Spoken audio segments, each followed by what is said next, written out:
Hello everyone, কেমন আছো সবাই? আশা করছি সবাই ভালোই আছো। আর আমরাও খুব ভালো আছি। আজ আমি সয়াবিন আর ডিম দিয়ে অসাধারণ স্বাদের রেসিপি তৈরি করে দেখাবো। এটা তোমরাও বানিয়ে ফেলতে পারো, দুপুরে কিংবা রাতে রাতে বানিয়ে ফেলতে পারো।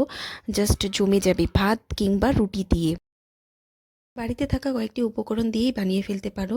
তো জাস্ট আমিও সিম্পলভাবেই বানিয়েছি, তো দেখো শেয়ার করব তোমাদের সাথে, একটু পাশে থাকবে। এটা তৈরি করার জন্য আমি গ্যাসে কড়াই বসিয়ে দিলাম। কড়াইয়ে দিয়ে দিলাম জলটা একটু গরম হয়ে আমি দিয়ে দিলাম সয়াবিনগুলো একটু ফুলে উঠলো। তারপর আমি নামিয়ে নিলাম। তারপর এভাবে আমি নামিয়ে নিলাম। তারপর দিয়ে দিলাম ঠান্ডা জল দিয়ে আমি হাত দিয়ে চেপে এভাবে জলটাকে ঝরিয়ে নিলাম। তারপর দেখো দিয়ে দিলাম তিনটে ডিম দেওয়ার পর এরপর আমি দিয়ে দিলাম সব উপকরণগুলো। দিয়ে দিলাম হলুদ, তারপর দিয়ে দিলাম পরিমাণ মতো লবণ, তারপর দিয়ে দিলাম কাশ্মীরি লঙ্কার গুঁড়া। তারপর দিয়ে সবগুলো আমি মেখে নিলাম। আর এদিকে কড়াইয়ে তেল গরম করা হয়ে গেছে। তারপর দিয়ে দিলাম সব সয়াবিনগুলো। তারপর একটু হালকা হালকা ভেজে নিলাম, বেশি ভাজা যাবে না, কারণ বেশি ভেজে নিলে কি হবে, সয়াবিনগুলো ডিম দেওয়া আছে পুড়ে যাবে, পুড়ে গেলে ডিমটা তিতা তিতা করবে, তাই না? তারপর দিয়ে দিলাম সব মশলাগুলো এখানে।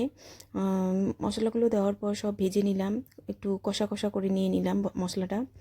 তারপর একটু ঢেকে দিলাম, তাহলে সেদ্ধ হয়ে যাবে মশলা। এভাবে আমি শিলনোড়া দিয়ে হাতে বেটে নিলাম।